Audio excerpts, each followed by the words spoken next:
Good morning this morning, and welcome to the OHIO podcast. We're talking about some recruiting this morning. Make sure you smash that like button.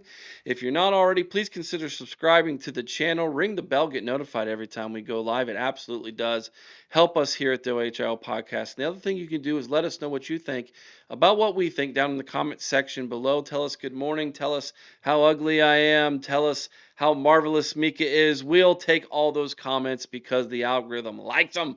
And we like to make sure that the algorithm is happy with us here at the OHIO podcast. Of course, joining me this morning is the marvelous one herself. Good morning, Mecah.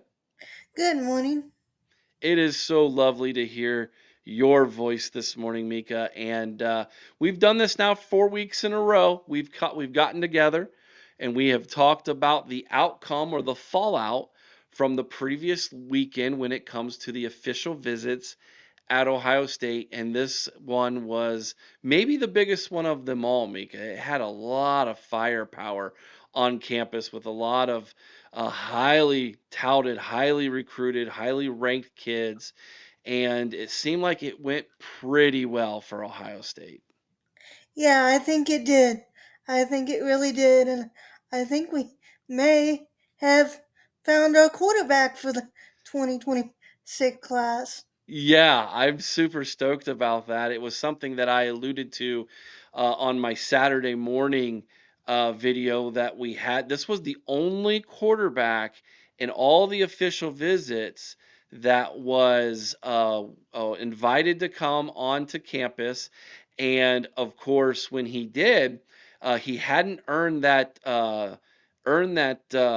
offer from Ohio State, but Luke Fahey, the four-star quarterback from California, he indeed earned that offer. Yeah, he's a very impressive young man. And what I like most about him is he hardly ever throws interceptions.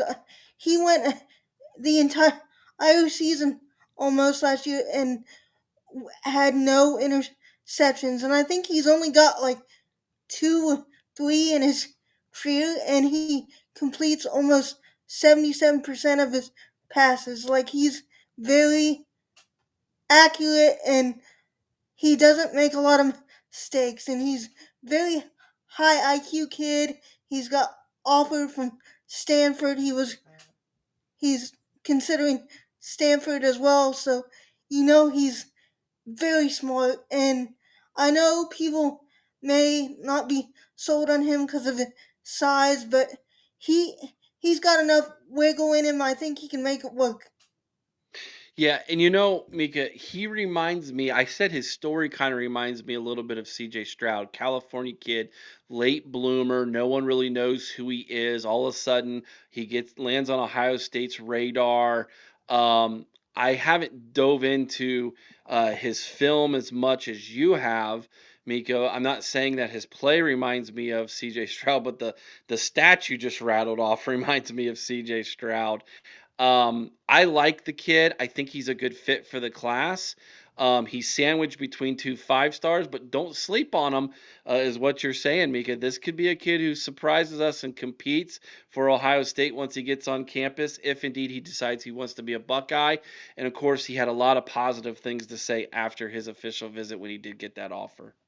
Yeah, I really people should be more excited about him than what I think they are because he brings a lot to the table, and I think I would be I would feel okay with him being an eventual starter if it had to come down to that.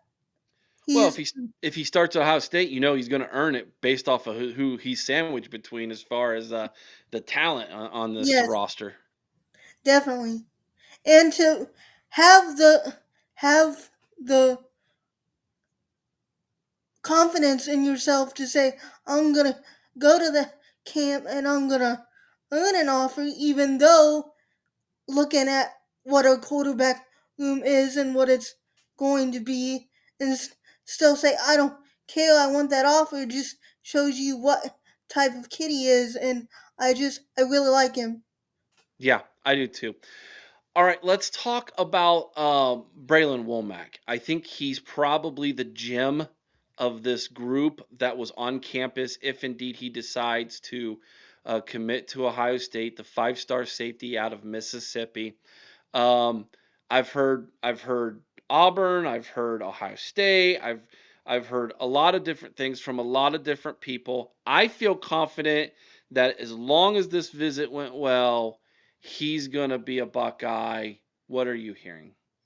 I I think he's gonna be a Buckeye. I mean, Auburn is coming after him hard. Ole Miss is coming after him hard. Like, but him and his family, I think, are just they're they're Buckeyes, and I, I think barring something drastic, he will be a Buckeye. But that's just my opinion. I love what he brings to the table. He reminds me a lot of Caleb Downs.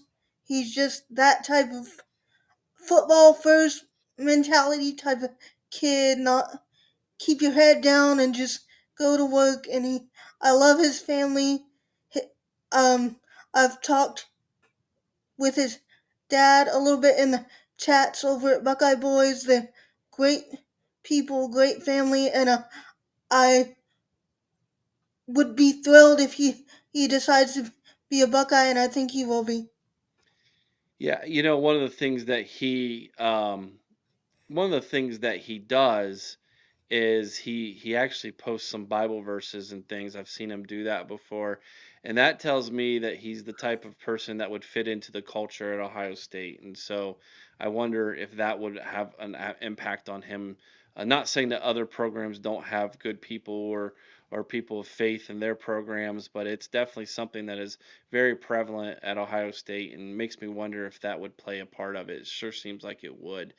Um, how about Derek Cooper, the five-star running back who was visiting as well on his official?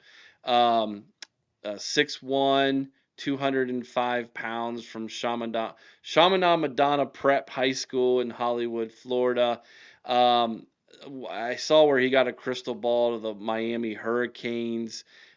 Pulling him out of the state of Florida is um, going to be interesting to see if we could get him. What do you think about Cooper? I love him.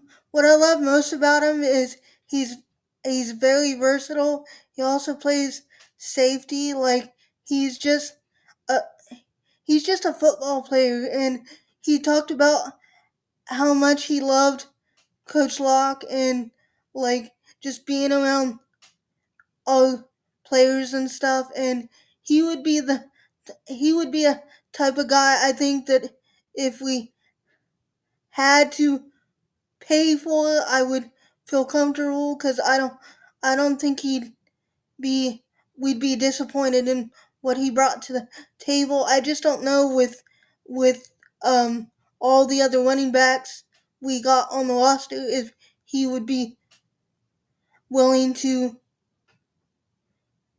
join join the class, but I definitely think we made an impression on him and we could get him. He seemed to be highly impressed with Coach Locke and our culture. He talked about the brotherhood and everything. So I And think we got outside shot.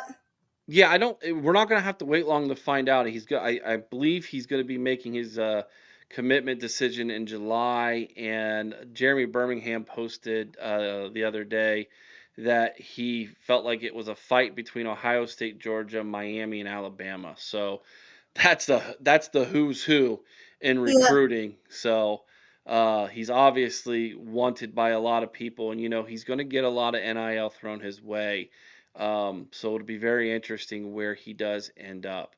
Um, Now, before we talk about any of the other guys who were on campus, we had 7 of our commits who were on campus as well, and I love it when they come on their official visits because they can do a little recruiting on their own with their peers, And there's nothing wrong with positive peer pressure.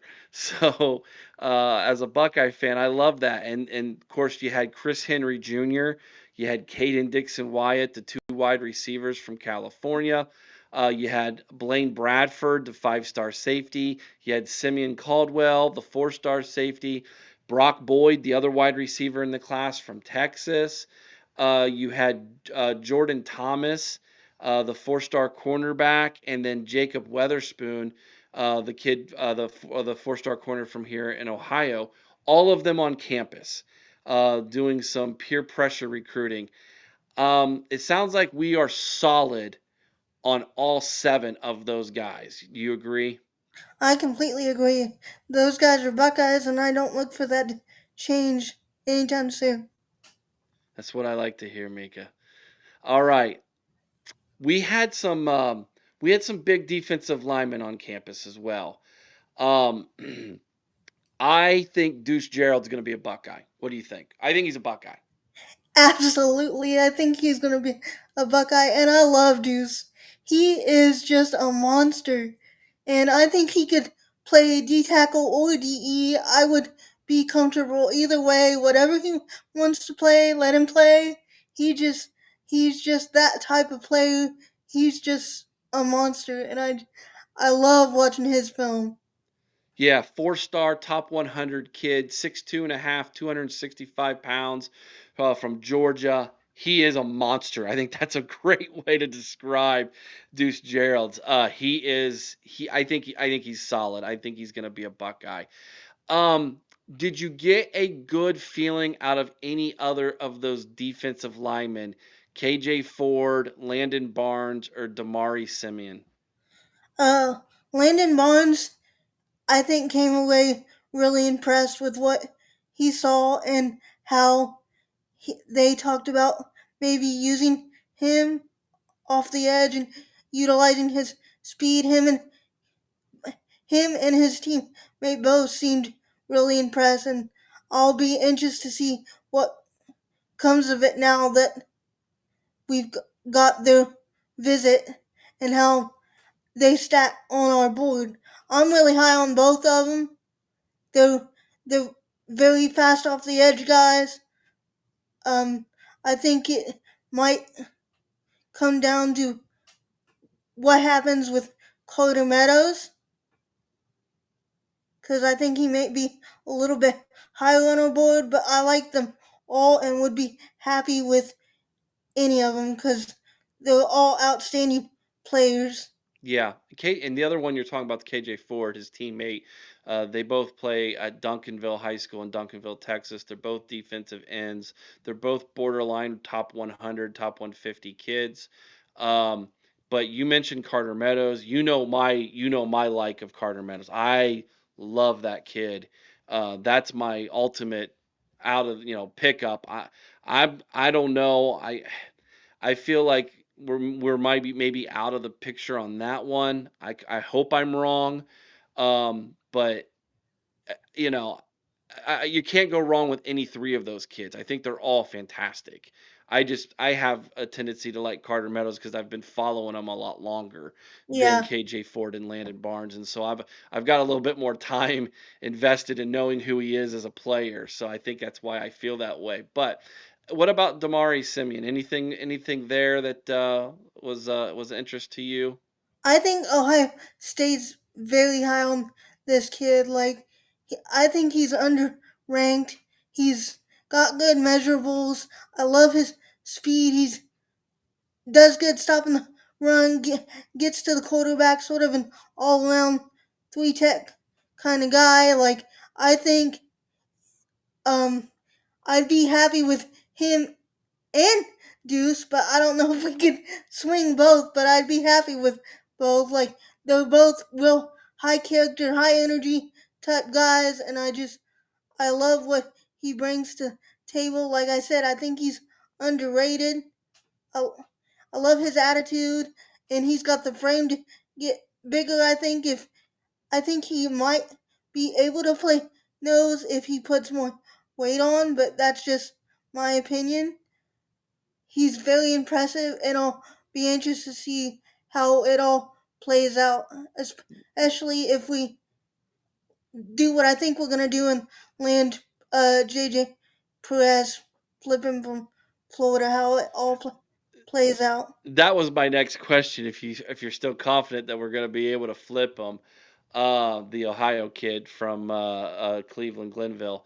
But I like Damari Simmons. He's a New Jersey kid. Those New Jersey kids are tough. Those are tough kids from New Jersey, man. They always seem to do really well at Ohio State too when they come here. Um, It's I a don't. monkey thing. Like they just have that sort of in your face like attitude, and I really enjoy them. Yeah, it translates well to the Big Ten is where Yeah, I is what I think happens there. And yeah, he's a big kid, 6'3", 275, like you mentioned, top 200 kid. So yeah, 247 Sports has him as a 3-star, but the composite has him as a 4-star. So just depends on what recruiting service you subscribe to as far as your opinion of Damari as far as his ranking is concerned. Let's flip it over to the offensive line. JB Shabazz. I've liked this kid for a long time. I was glad he took the visit. I'm glad he came. Um, Big kid. He is a monster of a human being, 6'7", 295 pounds, North Carolina kid, East Forsyth High School in Kernersville, North Carolina, ranked in the top 350 in the composite. Uh, what do you think of Shabazz? This is the first time I've got to ask you about him. First off, love the name Shabazz. That's a sweet name. yeah. I would love to see that on the back of a jersey. Um, but what do you think? How did his visit go? What do you think of him? Do we got a chance here with him? I think we do. He seemed to be impressed with what Tyler Bowen brought to the table and what he had to say. Really like what he brings to the table. I think he's improved since his sophomore tape. Like he's less. You can tell he's more used to football in general, like contact and everything. Like he sticks his nose in there, and you can tell he's just more used to the game. And I love his size, and he can really develop into something special. And I think we can land him if we push for him. I like him and D Parks. Yeah, yeah. You mentioned it to me. I think it was a couple weeks ago that you thought we were going to take up to 6 offensive linemen, and I was thinking we would take 5, but I think you might be right because they're not slowing down on the offensive line recruiting at all, and which I'm happy about. That tells me that number one, Ryan Day made the perfect hire. He made the right hire there, and I love the depth. I love to have the opportunity to put more kids in there for development purposes. That way, if you miss, it doesn't hurt as much. You don't have a giant hole on your offensive line. So I love the fact that they might be taking up to 6 offensive linemen. I think that's fantastic. Exactly. Cast a large net, catch bigger fish, is what I say. It's kind of the opposite of what we've seen in the last couple years on offensive line recruiting at Ohio State. I like that. Yeah. All right. Couple more names I want to mention to you. I believe there was indeed a wide receiver on campus from Indiana, Jercaden Guilford. Um, I thought he was going to be a Hoosier. Obviously, we want him. He came to camp. He earned an offer. He came back to take an official visit. Seems like the type of kid at 6'2", 190 pounds that could be developmental. 3-star recruit out of Indiana, Fort Wayne, Indiana, ranked in the top 450.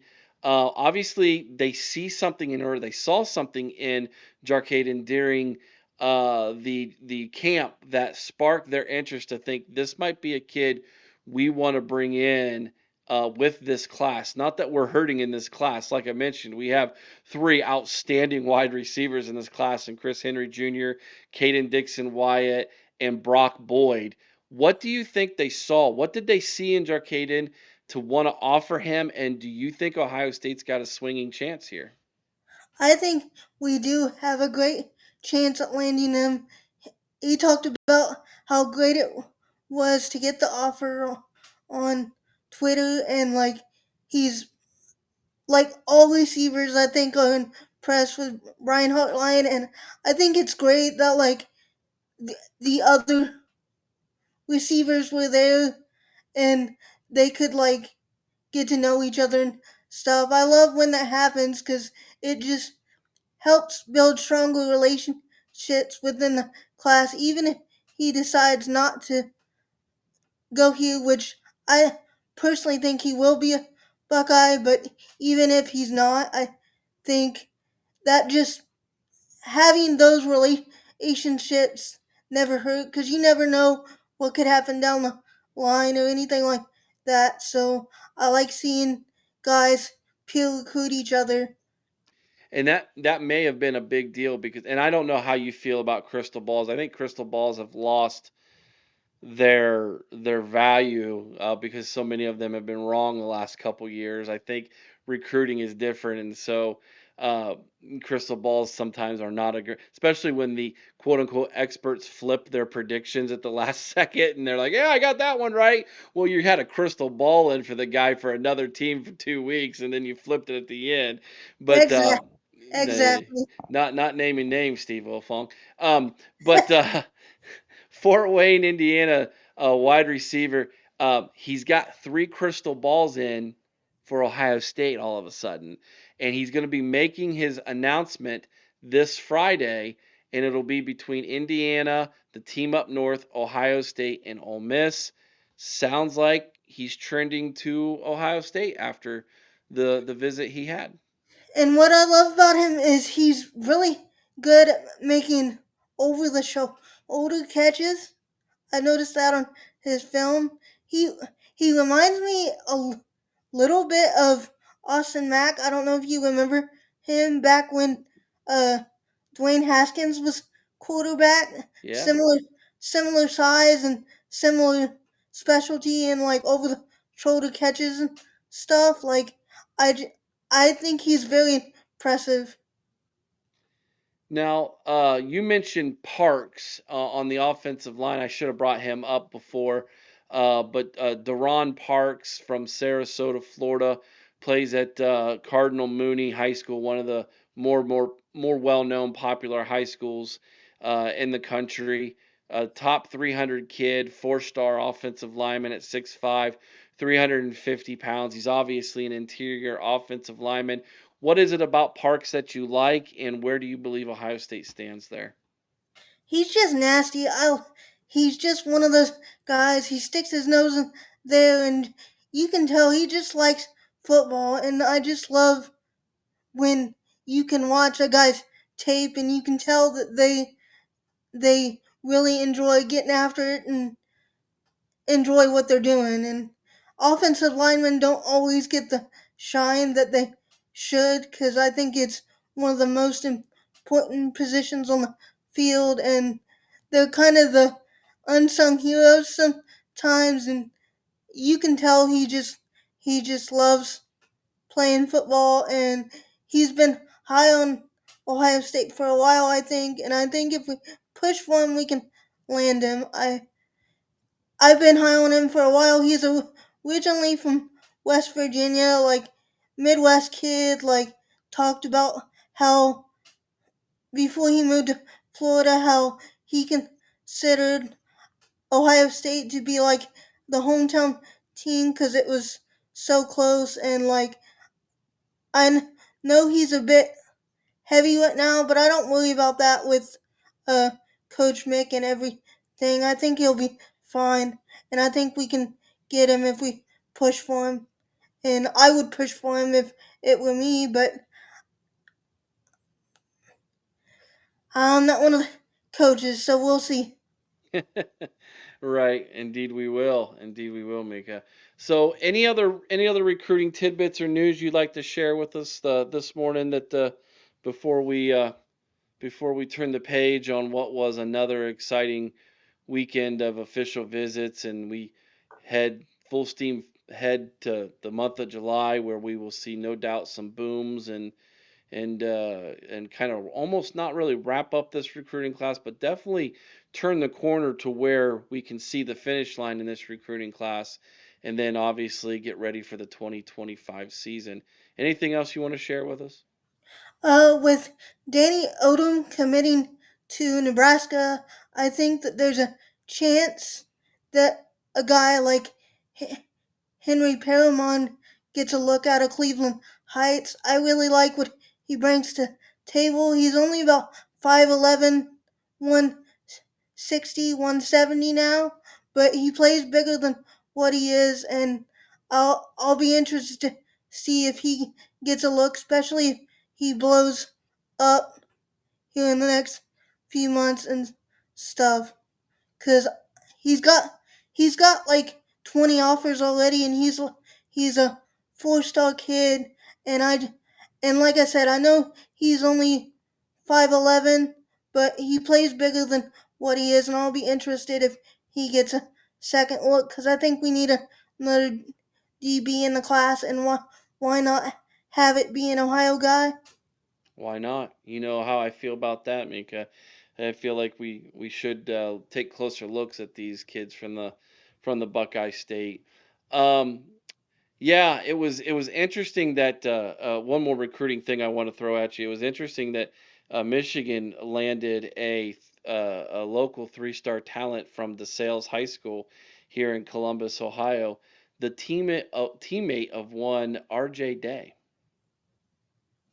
Yeah, OJ's looking really good. Like, Yeah. he's getting better, man, and he's getting bigger. You can see when he does his interviews, he's getting thicker, and his body's filling out, and he's working on his accuracy, he said, and you can tell, like, he's a student of the game, and I'll be interested to see what comes of him in the 27 class, like, Hmm. because I think he's a very impressive young man, and it just goes to show how good his parents are in general. I'm sure Ryan Day and his mom are very proud of what that young man is doing, because he's very impressive, very high character kid, and I'll be interested to see what he can do. I also think that maybe, like, since Um, it doesn't look like we're getting Tyler Atkinson or Xavier Griffin, in my opinion. I'm wondering if we circle back around to a guy like Cam Thomas, who is a uh, Lakota West um, linebacker DE type guy who's committed to Illinois, who's camped for us a few times, and I don't know, but I think he should get a look. I don't know if Simeon Caldwell makes it to where we don't look at another linebacker, but I would give him a second look if it were me, because I love what he brings to the table. I do as well. I think that's a great idea, Mika, and we definitely will be checking that out. Um, Mika, I don't know if I'm going to get a chance to record with you again before I go on vacation. Hopefully, I will. But if not, make sure that you keep your ear to the ground, and when you hear things, you let me know. Okay? Always, That's why you're the always. marvelous one. All right, everybody. That's going to be this morning's show. Let us know again what you think about what we think down in the comments section below. If you haven't already, please hit that thumbs up button. Let Mika know how much you appreciate her and what she does following Ohio State recruiting. She keeps me well informed, everybody. In fact, I would be lost in the wilderness when it comes to recruiting if not for the marvelous one. She keeps me No, you straight. wouldn't. I have opinions, and that's about it. Because sometimes you gotta steer me straight, girl, and I appreciate that. Have a good day, everybody. We appreciate each and every single one of you. Be kind to one another. I owe someone's Emphasis on, age. Yes, emphasis on the be kind, please. yes, There's enough. emphasis. There's enough negativity out there. Please, That's don't right. add to it. Don't That's add right. to it. There's enough. That's right. Thank you, Mika. Be kind to one another. I was someone's OH. Sing Carmen, Ohio with all your heart. Till next time, Mika, you know what to do. OH. I know. Go Bucks.